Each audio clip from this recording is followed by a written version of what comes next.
Bonjour Laurent. Je pense que cet après-midi, tu vas nous présenter ton expertise, je vais dire, dans la capture, dans le suivi de l'ISS, mais d'autres choses, hein, sans doute, hein. Donc je vais te laisser la parole pour peut-être présenter te présenter d'abord et présenter ton environnement d'observatoire. D'accord. Merci. Je suis Laurent Longelet. J'habite une petite commune à côté de Saint-Quentin, donc à Sissi. Et j'ai pratiquement terminé la construction d'un observatoire astronomique. Donc, c'est un observatoire à toit roulant, tout simple. Là, je me trouve dans une salle informatique, on va dire. Donc là, je vais bouger ou faire visiter un petit peu. Donc, c'est très simple, hein. Un bureau, deux écrans. Donc là, je me retrouve avec une petite fenêtre qui me permet de... Je ne sais pas si vous voyez bien, ça me permet de voir le télescope, comment il se déplace, voir les fils, si ça ne s'empierge pas. Quand je fais de l'imagerie solaire, je peux obstruer la fenêtre pour pas être ébloui, parce que les écrans, on ne peut pas avoir la lumière directement dessus. J'ai un PC donc qui se bouge, puisque de toute façon on est souvent amené à changer les câbles. Ma monture EQ6 a été modifiée et pilotée avec un joystick, ce qui est beaucoup plus pratique, parce que j'ai pas de câble, je peux me déplacer comme je veux à droite et à gauche. Voilà.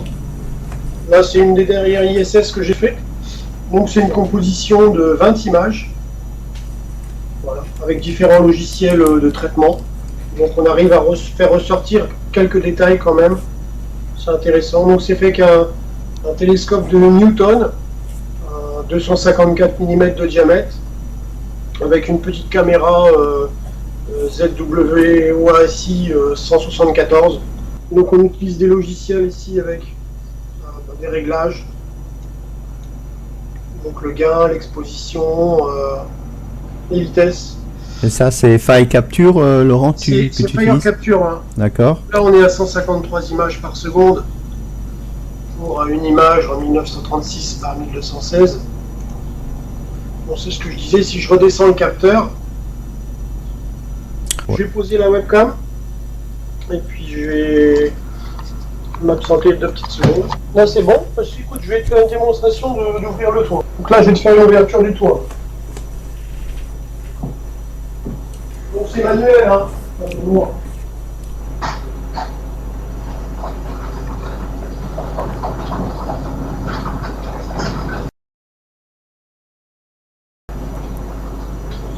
Ah, un petit peu au début, mais bon, je le vois.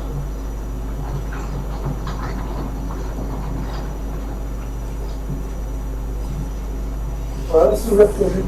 Là, c'est l'ouverture du toit. Après, tu veux que je te fasse une démonstration de quand je me mets en position pour l'ISS? Ce que je vais faire, c'est que je vais déjà te montrer le LU. Lui, c'est un télescope LUNT qui appartient au club. Donc, ça me permet de faire du H alpha. C'est une 60 avec un BF 1200. Je te montrerai les photos que j'ai fait de l'éclipse. Et puis, je suis plutôt planétaire, c'est plus facile pour moi.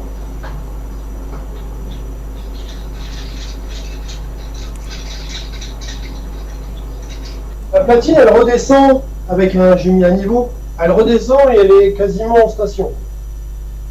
La platine me permet de pouvoir mettre la monture en position pour suivre l'ISS et me permet, quand j'ai fini, de revenir en mise en station pour faire pour faire du solaire, pour faire de la Lune, ou Mars, Jupiter, ou Saturne. Voilà, en mode normal. On fait les câbles, il faut les faire très très longs. Ça permet de les passer partout. Ce qui est Wi-Fi me pose des problèmes. Pour l'observatoire, le mien, il n'est pas fait en bois.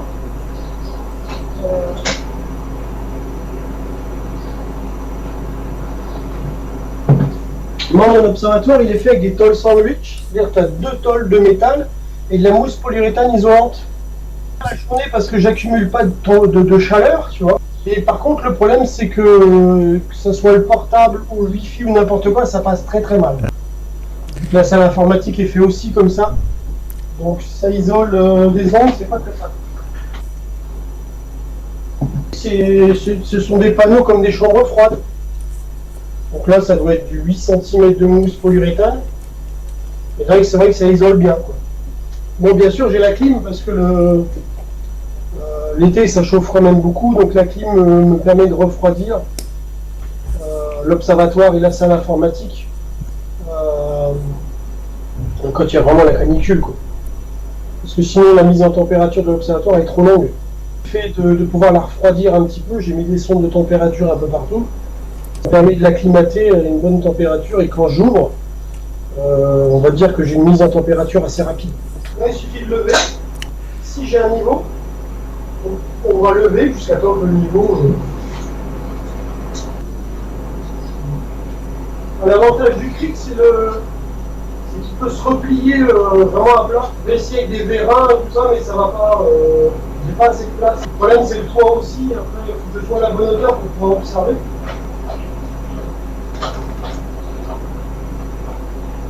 Bon, je vais te le laisser comme ça, mais bon, ça c'est quasiment ça.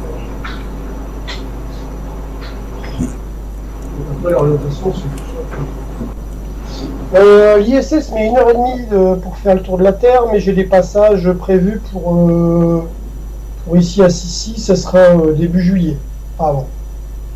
C'est un petit peu le problème de l'ISS. Donc on va sur des sites, je t'en montre un, ce que je connais. Donc c'est, je parle pas bien anglais, mais Heavens Above. Là tu enregistres, tu vois, c'est Sissi, tu as tes coordonnées, longitude, latitude.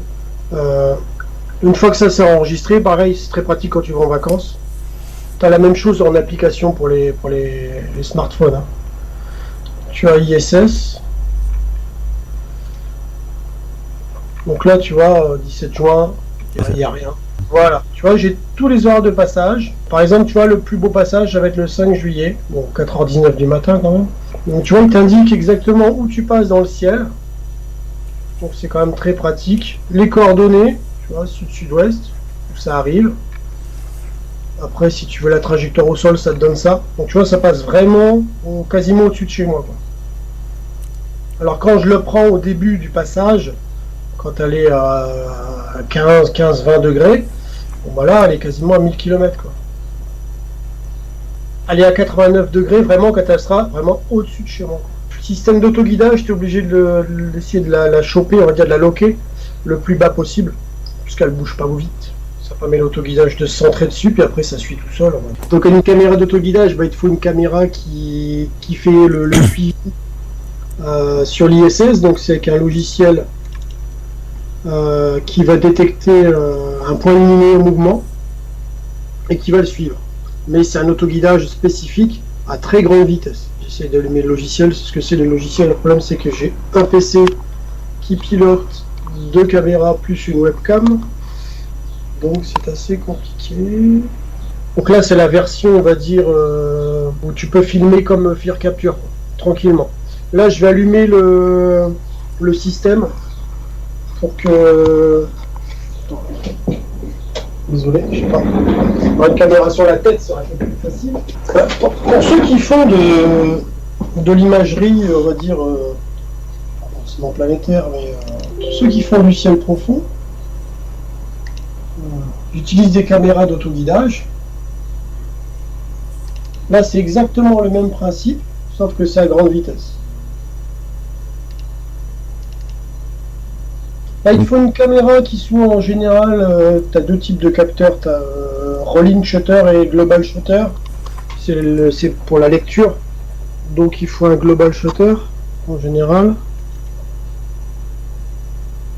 C'est quand même mieux. Il faut. Ce système-là a été fait il y a pas mal d'années. Il a été fait avec par Emmanuel Rich et puis avec la collaboration de Thierry Legault. Et donc, pour l'instant, il n'a pas évolué, quoi. Donc c'est en cours, hein, mais ça va se faire. Et donc, on utilise des caméras d'ancienne génération. On utilise des DMK. Je sais pas si tu vois là, t'as une petite croix qui se déplace. Voilà. Donc là, le logiciel, bon là, on est la journée, j'ai mis un capuchon. Ah mais oui. sinon, la journée, dès qu'il va avoir un point blanc, il va se fixer. Il va le centrer au milieu. Et il va plus le lâcher, il va le suivre. Donc tout est piloté, par contre. Donc là, c'est simple. Au début, je lance la capture. J'essaye de le loquer avec le. Comment on appelle ça? Avec le logiciel. Tu vois, regarde. Là, elle arrive. Le logiciel la prend en compte. Tu vois, il cherche un peu.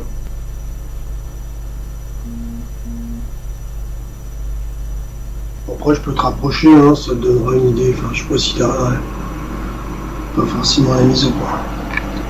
Donc, tu vois, je vais te l'accélérer un petit peu. Voilà, là, j'ai activé ce qu'on appelle la fonction dans Fire Capture auto-aligne. Donc là, il se balade un petit peu. Donc là, c'est le logiciel qui fait le suivi. Avec la fonction auto-aligne, il te le centre automatiquement. Donc là, je suis dans la salle informatique, ça me permet de voir un petit peu la mise au point, d'essayer de régler la luminosité, mais ça suit automatiquement. 162 images par seconde. Au final, ça me fait dans les 30 000 images. Ah, c'est flou, hein, t'as la turbulence. Hein. Je l'accélère, mais tu vois, regarde. Tu vois, là, fait un petit flash. Bon, il y a beaucoup de turbulence aussi, hein, voilà. Faut être honnête, hein. Millième de seconde et j'essaye d'être en gain dans les 250-300. Ah ouais, comment c'est bien. Moi je te fais la rotation, après à la fin je décroche, tu vois. Ouais, il y a un moment elle fait un petit flash, je sais pas si tu le vois. C'est pas évident. Hein. Tu vois, après il perd le logiciel, il perd et puis après voilà. Donc ça te fait, en gros ça me fait 30 000 images d'ISS quoi. Le plus dur c'est de prendre des paquets et puis les additionner avec la meilleure résolution et puis de faire un petit peu de traitement d'image. Mais tu vois, j'ai fait un paquet de 20 images pour essayer d'avoir quelque chose de bien. C'est pas évident, franchement. Je me dis, je prends 200 images. Sur les 200, je prends les 20 ou 30 meilleures, suivant ce qu'il y a de bien. Et je composite ça, parce que c'est pas évident de définir le niveau de sélection par rapport au groupe. Tu vois, si on regarde, au fur et à mesure que tu le prends, tu vois, regarde parenté au début, vraiment toute petite. Donc elle grossit au fur et à mesure et elle fait aussi une rotation en même temps. Je peux pas tout empiler, c'est vraiment par petits paquets, tu vois. Le problème c'est de définir quel paquet sans qu'elle grandisse trop, qu'elle bouge de trop. Il faudrait pouvoir calculer par rapport à ma focale, tu vois, la focale par rapport à sa vitesse, 28 000 km/h. C'est pas évident. Hein. Voilà, quand tu l'as traité, une fois que tu l'as traité, voilà, tu as fait ça. Hein. Tu as grandi, tu as quand même des détails pour 20 images. Ma pesquise, il doit être à l'un des bases ici, des panneaux solaires. Et donc, à mon niveau, je pense pas pouvoir le voir, mais ça pourrait peut-être me faire un tout petit point blanc. Voilà, c'est faisable. Franchement, vu que le bras qui est ici, là, le bras canadien, il doit être déplié, je pense qu'il est déplié jusque-là, donc il doit bien se voir. Parce que je pense qu'on peut voir un petit point blanc qui se déplace, c'est possible. Problème technique d'arrimage, normalement il doit refaire une sortie dimanche. Normalement dimanche il y aura peut-être un déploiement pour ce panneau-là.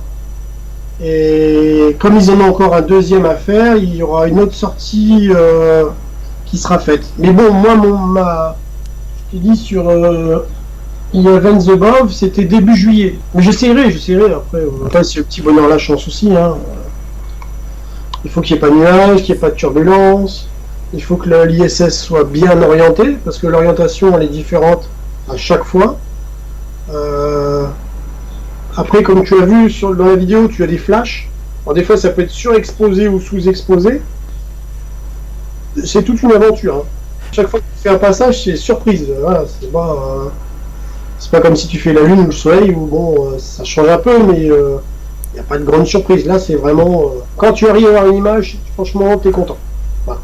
Qu'est-ce que tu pourrais donner comme conseil à nos amis qui t'écoutent là et qui voudraient commencer dans l'aventure? Déjà, s'enregistrer sur Events Above, tu regardes une date, et au moins tu peux, même à l'œil nu, tu peux voir tous ces passages-là. Pour vérifier un petit peu quelques jours avant ou même quelques heures, parce que l'ISS peut bouger, fait une correction de trajectoire plus ou moins haute ou basse, parce qu'elle descend automatiquement vers la Terre, donc il faut la relever de temps en temps. Et donc de temps en temps, le tableau il bouge d'un seul coup. Le 1er juillet, tu en as un qui passe à côté de Jupiter et Saturne, bon, à 4h17 du matin. C'est bien quand on est en vacances, hein, sinon c'est un peu compliqué. Mais sinon, c'est bien, tu vois, il y a un passage avec la Lune, là, donc moi j'ai peut-être une chance d'avoir un transit. Donc à voir, tu vois. Parce que si elle passe devant la Lune, 400 km, après il faut voir s'il y a un transit faisable. Donc un transit, c'est pareil, il faut se déplacer. Il y a des sites qui donnent exactement l'endroit où il faut se mettre. Une lunette, un appareil photo, et puis on peut avoir la chance d'avoir l'ISS qui passe devant la Lune, quoi. Ça c'est faisable, il n'y a aucun problème. Hein. Il faut s'exercer un petit peu avec les réglages, mais ça va tout seul, on va dire. Vu que tu fais pas de suivi, c'est du fixe. Mais c'est vrai que l'avantage quand même, c'est que tu peux avoir, que tu sois en vacances n'importe où en France, enfin dans le monde entier, tu te connectes, tu changes ton lieu d'observation et il te dit l'ISS va passer à telle heure, tel endroit, telle date.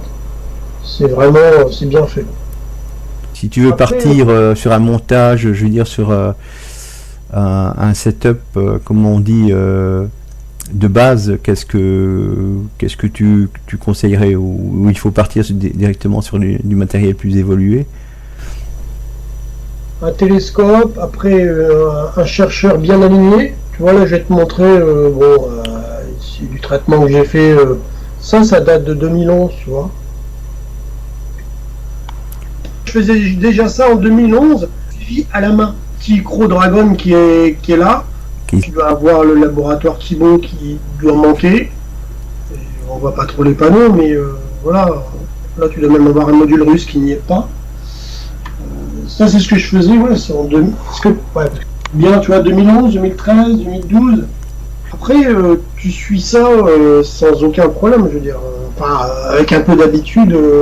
Ce qu'il faut, c'est que le chercheur soit bien aligné. Alors ça, tu l'alignes sur un poteau électrique, sur un toit de maison, sur quelque chose, quoi.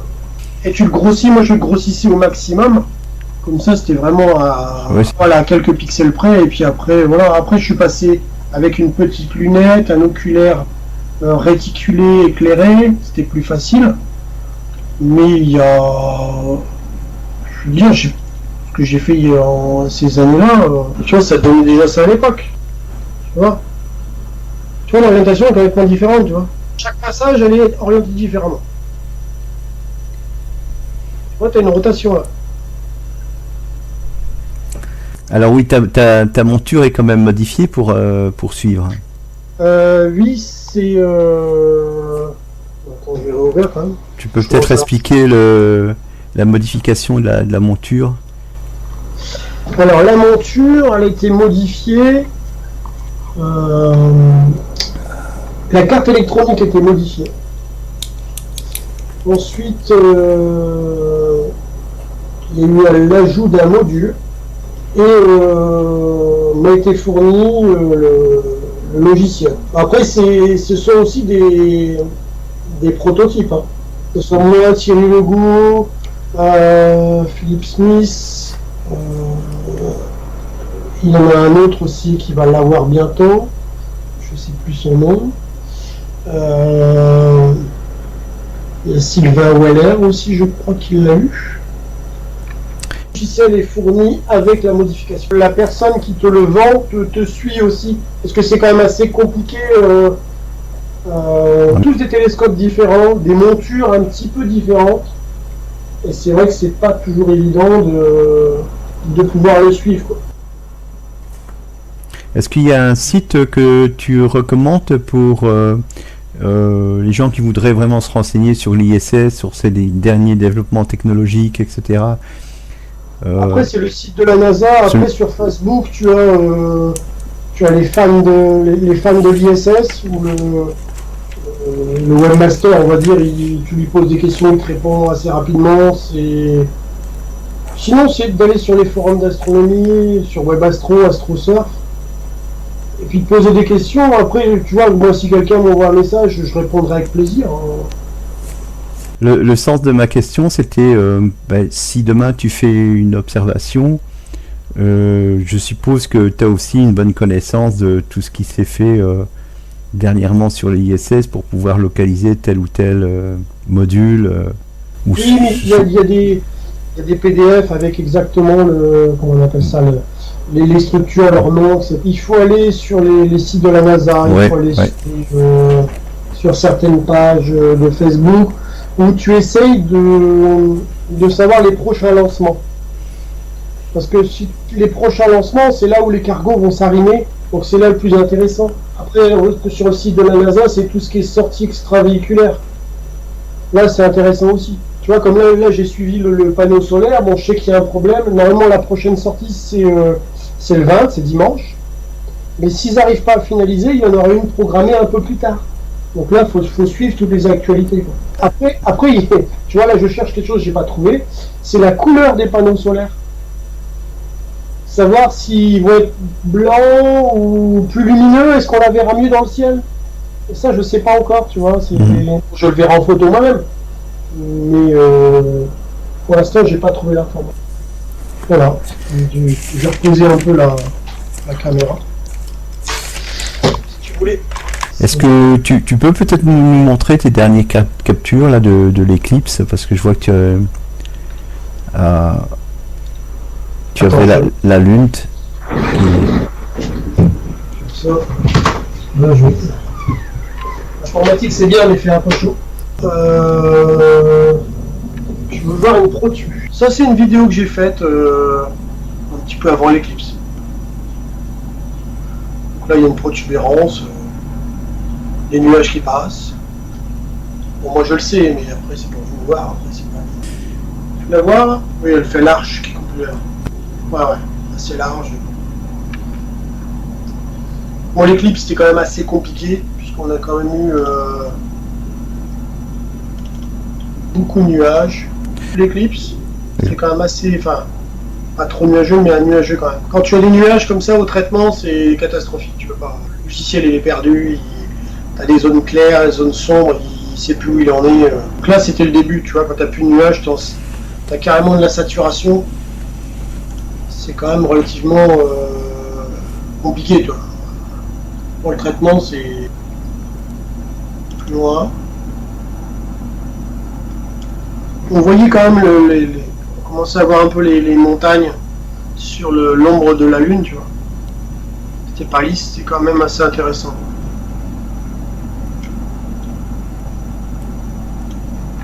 Là, j'ai pas voulu faire d'animation, mais on a voulu essayer de voir le potentiel, tu vois, où on pouvait grossir un maximum, tu vois.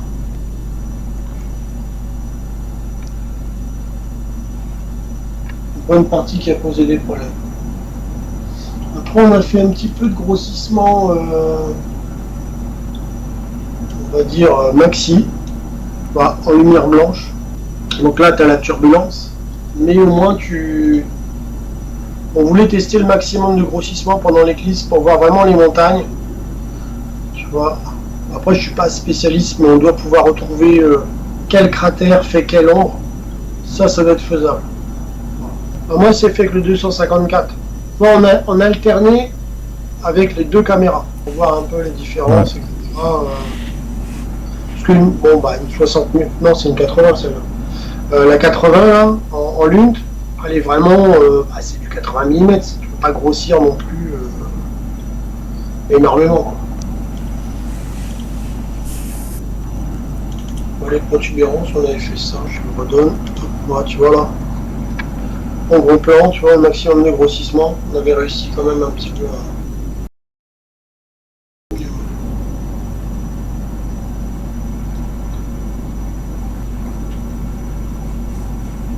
Bien, écoute, Laurent, merci déjà. Tu vois, il y avait une above Kalski là, il n'existe plus malheureusement. D'accord.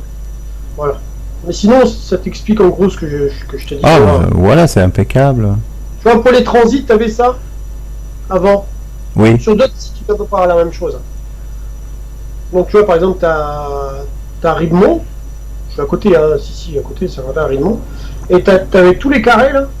Et donc, tu te mettais dessus, et t'avais le transit de on appelle ça, de l'ISS qui passait devant la Lune ou le Soleil. Mhm. Tu vois, c'est vachement bien fait. Bon, maintenant, ce site n'existe pas, mais il y en a d'autres qui reprennent la même chose. Alors, j'ai fait aussi, ça fait marrer, tu vois. Bon, là, c'est ça. J'ai fait des avions aussi, Ah ben pour voilà. m'entraîner. Ça, tu peux le prendre, c'est sur YouTube, hein. Donc ça, je m'entraînais aussi avec des avions, tu vois. Parce que l'ISS va à peu près à la même vitesse qu'un avion. Donc pour le suivi, ça m'aidait la journée de m'entraîner un petit peu. Ça t'entraîne pour les câbles, ça t'entraîne aussi pour voir si ton télescope va pas toucher ton trépied, Oui, bien par sûr. exemple. Bien sûr. Voilà. C'est D'accord. un entraînement. Bon, la journée c'est quand même plus facile de l'entraîner que voilà. Parce que l'ISS, tu loupes le passage, si t'as pas un bon passage avant 3-4 jours, bah t'attends 3-4 jours, quoi. D'accord. Donc avec ta modification de monture, si tu suis à l'avion à vitesse relative, hein, parce que lui est à 800-900 km/h, mais vu les distances, tu es à peu près au même déplacement, quoi. Ouais, en gros, ouais, on est à peu près au même déplacement qu'un avion, en gros. D'accord. Bon, même si ça va un peu plus vite ou moins vite, c'est pas. Ouais, non, de toute façon, tu rattrapes et. Voilà, l'avantage de l'avion, c'est que tu as les traînées derrière pour retrouver, c'est facile, quoi. Ok, Mais ça super. t'aide un petit peu pour tout ce qui est câblage et tout, voilà. Impeccable. Là, tu cherchais les modules, tu vois. Voilà, exactement. Une Voilà. grande partie ici, tu vois. Tout ce qui est NASA, russe, japonais, ça, tu as tous les éléments, quoi.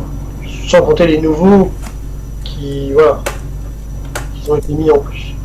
Voilà, c'est ce genre de schéma de montage, entre guillemets. Tu vois, la première que j'ai faite, c'est en 2007, tu vois. En 2007, je faisais ça. Donc, tu vois, il n'y avait qu'un seul panneau solaire à l'époque. Donc, tu vois, c'est tout petit, il n'y a pas de détails. Mais moi, je l'ai fait qu'à 200 mm. Donc, avec un simple Newton de 200 mm, tu dois pouvoir faire ça, quoi. À la rigueur, même avec un 150, hein, tu vois un petit peu moins, mais avec un 150 mm, c'est faisable. Sans trop de problèmes, hein. Après, tu vois, la construction, elle a évolué. Voilà, il n'y avait qu'un seul panneau au lieu des deux gros. Au fur et à mesure, ça avançait, quoi. Après, ça, c'est. Tu vois, moi, j'avais, à l'époque, j'avais une lunette. Je sais pas si tu vois bien. Oui. J'avais une lunette et puis un oculaire réticulé ici, tu vois. Donc, oculaire réticulé éclairé. Et donc, Par contre, depuis ce temps-là, donc tu vois, depuis 2007, c'est le même tube. Oui. Le tube, il n'a pas changé. La platine en aluminium spécifique pour avoir plus de rigidité, enfin, que ça soit plus rigide, parce qu'on a supprimé le système de queue d'arôme, que ça soit impeccable. Ça suit tout seul. Enfin, à la main, j'arrivais déjà à faire des bons résultats, tu vois. Toi, j'ai fait la navette. Bon, c'est flou, mais j'ai réussi à faire la navette, tu vois. Ça, c'est Discovery, tu vois. Ah oui. T'as toutes les dates, hein.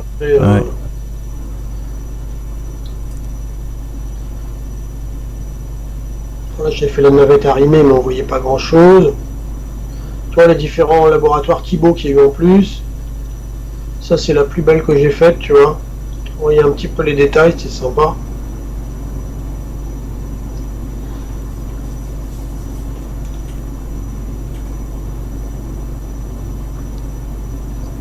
Voilà, 2013. Ok, ben je pense que toute personne intéressée ira voir ce site. Donc là, normalement, il y a une nouvelle version qui va sortir de logiciel avec justement les caméras ZWO. Oui. Donc comme moi j'en ai une, lui il était obligé d'en acheter une. Et on va voir la compatibilité, etc. Il faut qu'on se fasse des soirs et les soirs d'essai. Alors c'est très compliqué parce que les essais, c'est le soir, il faut qu'il y ait la bonne météo, que je travaille pas, lui non plus, et que ça se passe bien. Voilà. C'est sûr. Et après, c'est comme ça qu'on arrivera à développer et améliorer le logiciel pour que ça soit impeccable. Voilà, lui c'est le concepteur. C'est vraiment celui qui a fait.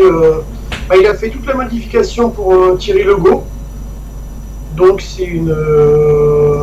Je crois qu'ils avaient essayé sur une Titan, mais ça n'a pas allé. Je crois que c'est une EM400 en Takahashi là. 200 ou 400, je sais plus. Et puis lui, il avait fait une EQG, je crois. EQG, puis après il a fait... De toute façon, EQG, EQ6, c'est pareil. Hein. Voilà, c'est le même principe, pas grand chose qui change. Après, il a fait d'autres logiciels mais je connais pas tout ce qu'il avait fait. Tellement de trucs. Voilà. Ok. Bah, Après, écoute, il a aussi d'autres choses qu'on doit voir ensemble, si ça marche encore, comment faire évoluer. C'est un prototype. Donc, comme c'est un prototype, tu as une prise de risque. C'est-à-dire que ta monture, elle est plus garantie. Ah bah oui. Lui, il te garantit pas parce que Thierry Legault, il en a pété une de monture. Voilà. Ils ont essayé avec les courroies, ça n'a pas tenu. Alors, est-ce que les courroies maintenant, c'est mieux qu'avant, tu sais, les courroies Ah ouais. les EQ6. Est-ce que c'est mieux? Il ne sait pas. Lui, comme il dit, voilà, c'est des prototypes, ça va très très vite. 1,8 secondes d'arc par seconde en déplacement. Donc ça va quand même très très vite. Voilà. Donc tu te préviens que aussi, par exemple, moi j'ai les moteurs réducteurs qui gueulent parce que ça va vite quand même. Pour une EQ6, ça fait toujours du bruit. Hein. C'est un bruit de casserole. Mais voilà, peut-être que dans un an ou deux, il faudra les changer. Quoi. Après, le truc, c'est qu'il est seul, il est le seul dans le monde à le faire. Donc, voilà, tu peux pas dire, je vais aller voir Pierre-Paul Jacques, il n'y a que lui qui le fait. Donc, comme il a l'exclusivité, voilà. Mais surtout, le gros truc qui est génial, ce qu'il a inventé là, c'est que tu peux bouger le capteur. Tu sais, tu as tes deux écrans, tu as tes deux capteurs, ils sont alignés au milieu. Et quand j'ai une flexion, parce que Thierry Legault, il a déjà eu une flexion, en fin de compte, vu que tu as l'autoguidage et puis tu as l'imageur principale, tu as un capteur des deux qui va se décaler un petit peu, tu sais, avec la flexion. Et donc ce que tu fais, c'est que avec dans comment on appelle ça, le capteur d'autoguidage, tu peux le déplacer un petit peu et redresser cette flexion-là pour que l'ISS reste toujours au milieu. C'est génial. Ah non, mais avec Thierry Legault, ils ont poussé le truc. Et bon, Thierry Legault, il fait ça avec un C14. Tu vois Oui. Le petit carré qu'il y a là? Oui. Là, ici, c'est mon centre de capteur. D'accord? Ça veut dire que mon ISS, dès qu'il va me la choper, il va me la mettre au milieu. Mais sur mon autre capteur, ça va se décaler. Et ben, je peux décalage logiciel en temps réel. Voilà. Et tu l'as ici. T'es un peu trop bas. Voilà, ok. Et tu sais un paramètre que tu peux. Voilà, ici je mets ma caméra, je mets ma focale, je mets la DMK. Par exemple, on va passer sur une autre. Ma minute guide rentre la focale et me fait le calcul tout de suite. Tu vois, là je l'ai mis un peu plus grand. Et donc je peux, suivant la flexion, corriger en temps réel. Et ce qui me fait qu'avec de l'autre côté Fier Capture et puis auto-alignement, tu sais, tu as les 4 points qui se baladent. Ça me permet de recentrer les 4 points et j'ai toujours mon ISS pendant le suivi qui est toujours au milieu. D'accord. Et ça, c'est un gros avantage. Et ça, c'est de la conception de logiciel. Il faut demander au programmeur vraiment de voir ce qui est possible de faire par rapport aux flexions. Et ça, c'est vachement bien. Franchement, oui. Ben, voilà. Hein, moi, le problème, c'est que je suis à Barlow x4. Barlow x4, c'est une 2 pouces. 2 pouces, ça commence à faire gros, tu vois. Et je suis à 200, je suis à 4000, je suis à 4 mètres 800 de focale. Pour suivre l'ISS qui va à 28 000 km/h. Donc ouais. ça va très très vite. T'as vite fait de la perdre très très vite, tu vois. Mais je sais qu'il y a un Anglais et puis un Chinois qui a réussi à Barlow x5. Donc par la suite, je vais essayer Barlow x5. Parce que Thierry Legault, Philippe Smith, eux ils font ça à Barlow équivalent, hein, quasiment x6. Parce que moi je vais être à 5 mètres de focale et eux avec un Schmitt ils sont à 7 mètres. Donc, tu vois, le logiciel à 7 mètres il arrive à suivre.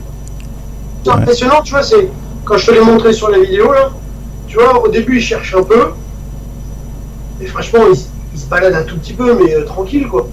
Et tu vois, après, tu mets Fear Capture, elle est au milieu, et elle y reste. On va dire que j'ai quelques corrections en fin de parcours, parce que l'inconvénient du Newton, c'est que tu as ton porte-oculaire, il est d'un côté quand tu commences, et fini de l'autre côté. Tu vois. Mais le Schmitt, je pourrais en emprunter un de Schmitt. J'ai Mathieu, il s'en sert pas du sien. Mais le problème, c'est le poids, quoi. Schmitt sur un EQ6, c'est dur. Est-ce que tu as vu Michael Sucron? C'est lui qui fait les meilleurs en ce moment. Voilà. Tu arrives à copier. Je pense qu'il est avec Sylvain Wallers. Alors, au niveau, on voit le même. Hein. Ça sort. Ça commence à sortir. Mais c'est instructif, tu vois. Tu vois, le niveau, il est quand même assez... Lui, il a trouvé des astuces pour améliorer tout ça. Donc, c'est faisable. Hein. Après, lui, apparemment, il fait ça avec un C14. Je pense. Hein. Ouais, tu vois, regarde, il a fait le traitement d'image avec Photoshop. Il a fait des calques. Ouais, ok, merci Laurent. C'était très instructif et sera très instructif pour tous ceux qui vont suivre ça dans Apriche. Hein.